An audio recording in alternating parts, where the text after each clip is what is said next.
Tesla has been on a euphoric run since President Trump's election win, jumping more than 80% since November 5th. We're tracking the EV giant's latest moves as analysts and experts break down what's next for the company and weigh in on whether it's too late for you to buy it.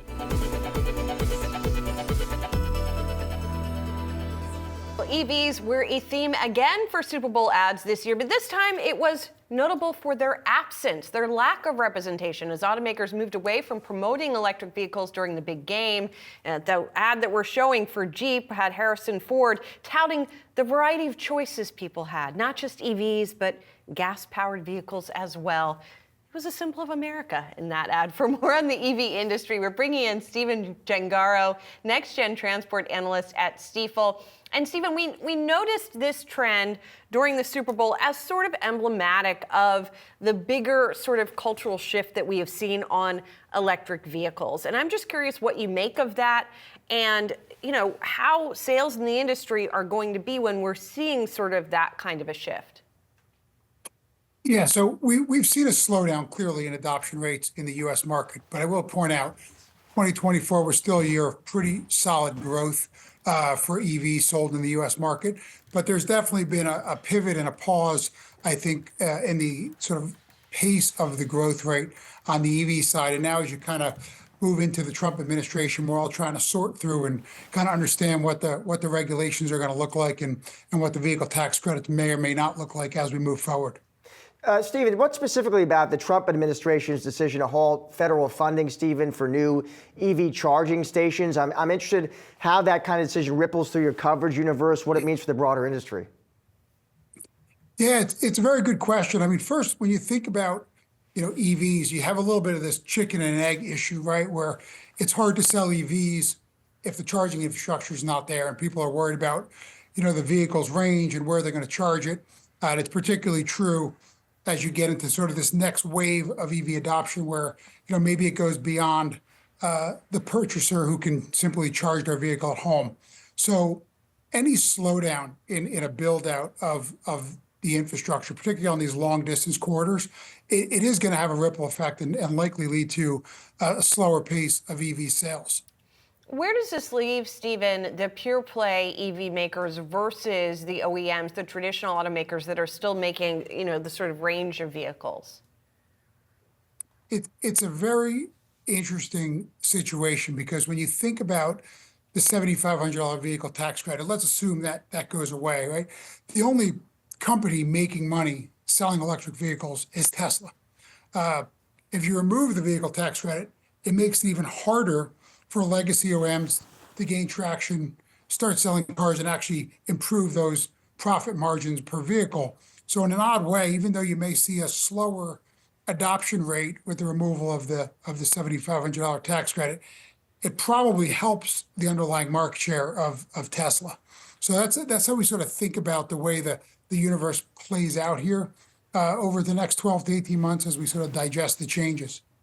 Stephen, let's talk some specific names here in Tesla. It's interesting, Stephen, I saw you recently published a new note there. And bottom line to your clients, you said, listen, obviously a lot of moving pieces with this name, but you maintain the buy, Stephen. So when we look at Tesla, the huge value driver here is going to be their ability to get unsupervised FSD approved, get vehicles on the road, which they expect to see in Texas this year. And then ultimately that underpins this large robo-taxi opportunity. So when we think about the valuation in Tesla, yes, some of the headwinds, the EV sales are negative short term, and we reflected that in our new numbers, and our price target, came down modestly because of the sort of the core EV sales in the near term. But the reality here is, as you look at the value of Tesla over the next 9 months, 12 months, 2-3 years, it's really going to be driven by how successful they are getting unsupervised FSD to work, and then how that drives, the upside in vehicle sales and ultimately the robo-taxi business. I just want to drill down a little bit, though, onto what they do now. Still, the bulk of their business is selling cars. So just focusing on the current period. How much of a political headwind are they seeing? Not just the general EV sales slump. I mean, at least anecdotally online, you see a lot of complaints about Elon Musk specifically. I've even seen calls for not just boycotts, but demonstrations at Tesla dealerships because of his involvement in the administration. At what point is that material to Tesla's sales? So I'm fortunate to work at a firm that has a think tank group that helps provide a lot of pretty detailed information about topics like that. And we actually published in our weekly this morning, or last night technically, the favorability rating of Tesla.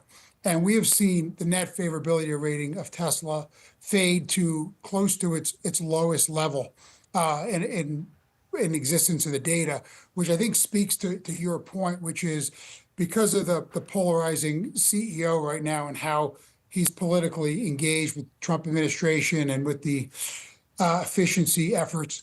I think it is causing a big problem with the near-term sales and just sort of the impact it has on people's willingness to buy a Tesla. And I would just add to that, when we think about the data similar from the same group, we see a much higher willingness of people who identify as Democrats versus Republicans to buy EVs. We thought, as given Elon's involvement with the Trump administration, you could start to see that shift. And it may actually be shifting where there's more Republicans with the removal of a mandate who aren't being forced to buy these things to maybe buy a Tesla. But it's probably more than offset right now, in the near term at least, by sort of this view of Elon from some of his detractors. What do you make, Stephen? There's some financialists, some of your colleagues have come on, they cover Tesla as well, and they have a buy opinion on the name. And one reason they seem to have a buy is because of the relationship that Musk has with Trump and the way they think that perhaps Trump can sort of foam the runway on certain initiatives, maybe like FSD, like the regulatory backdrop for self-driving cars. What do you make of that argument? I'm glad you brought that up, because if we actually rewind, I mean, our overall sort of thought process has been, yes, near-term EV sales are probably hurt a bit. But when you think about the regulatory path to full self-driving, which is, again, the very large value creator for this company, I think Elon Musk's involvement in the organization probably paves the path to full self-driving and kind of clear regulations more rapidly. So I think that's actually a much bigger underlying positive than some of the short-term headwinds on the EV sales front. I think that's ultimately what drives the stock higher and why we have the buy rating on the stock. Stephen, always good to see and have you on the show. Thanks so much for joining us. Appreciate it. Yeah, I appreciate it. Thank you both.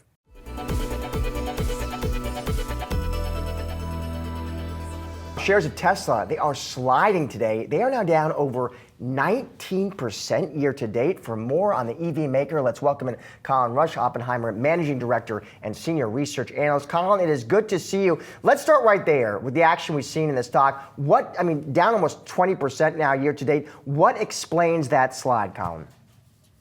Yeah, there was a big rally in shares after the election, and there was a bit of a disconnect in our view between what's happening fundamentally and what was happening from a sentiment perspective. Certainly, the company has done a nice job of pivoting from just being a durable goods manufacturer and a vehicle manufacturer into physical AI, and that's something that we see as having long-term growth trends.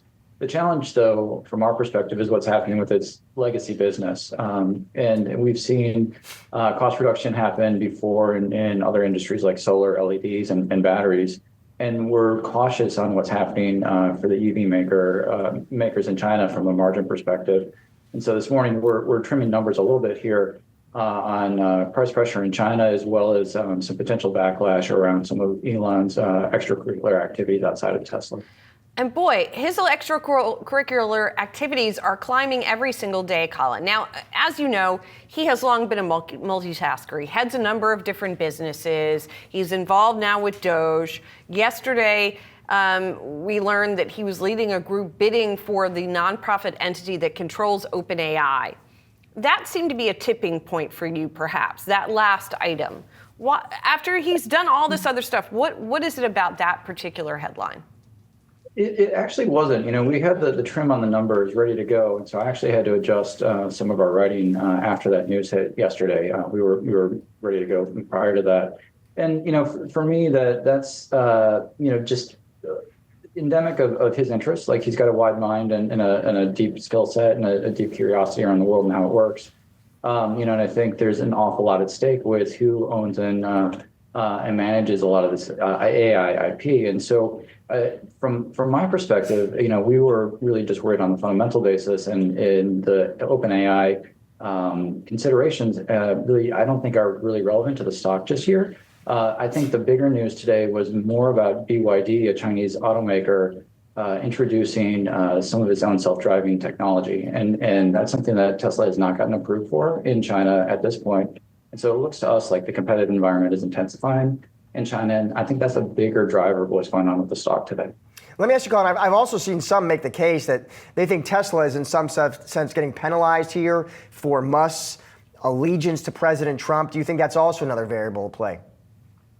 It's he's gotten a lot of credit for being aligned with the regulatory authorities at this point over the last number of months.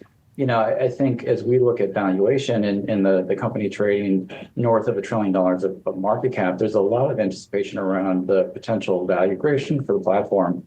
And over the next couple of years, we see it being a little bit challenged. We think numbers are too high on the street. We're near street low for both this year and next year on vehicle deliveries. And I think that's a bigger issue for the stock here to really work. Should Tesla not deliver on a number of promises that they're making around both autonomous vehicles and the humanoid robots? Well, I think, Colin, some of the assumption by some on the street who continue to be fans of the stock is that,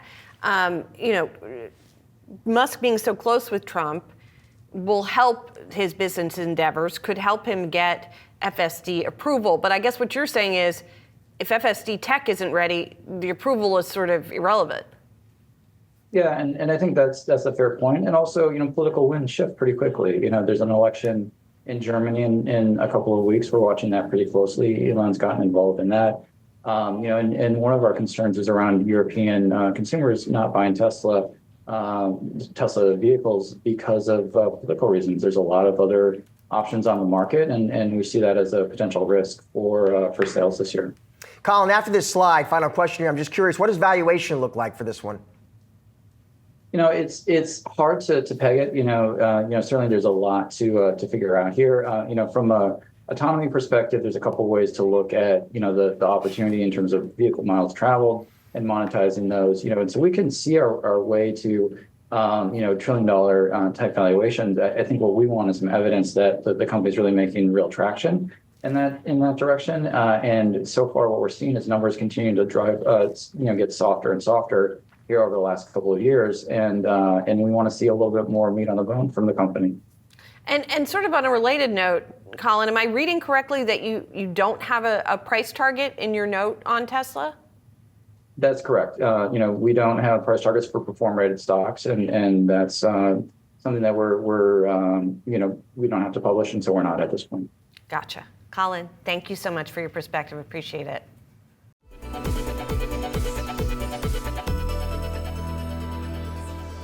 Tesla shares rebounding today after a 5-day slide. The stock has fallen over 30% from a record high it hit back in December. So what's next for Tesla? CEO Elon Musk puts a lot of his time into the Department of Government Efficiency.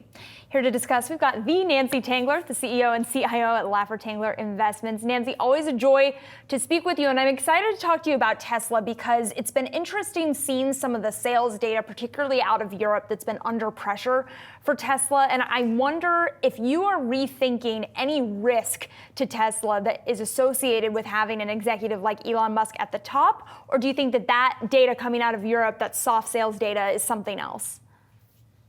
Well, thanks for having me, V. Madison. I think a couple of things. If you go back and look at Tesla since the IPO, the stock is up on an annualized basis about 49% annually. And that's about a 33,000% total return, cumulative return since then. But during that period, the stock has been in a bear market 42% of the time. And so if you look back and say, when has it made sense to buy the stock? It was when Elon Musk was sleeping on the factory floor. It was when he was selling shares to buy Twitter. And I think this will again be a time when you say, it made sense to step in and add to holdings. We trimmed early this year. We wanted to wait for a new tax year because we had such large gains in the stock.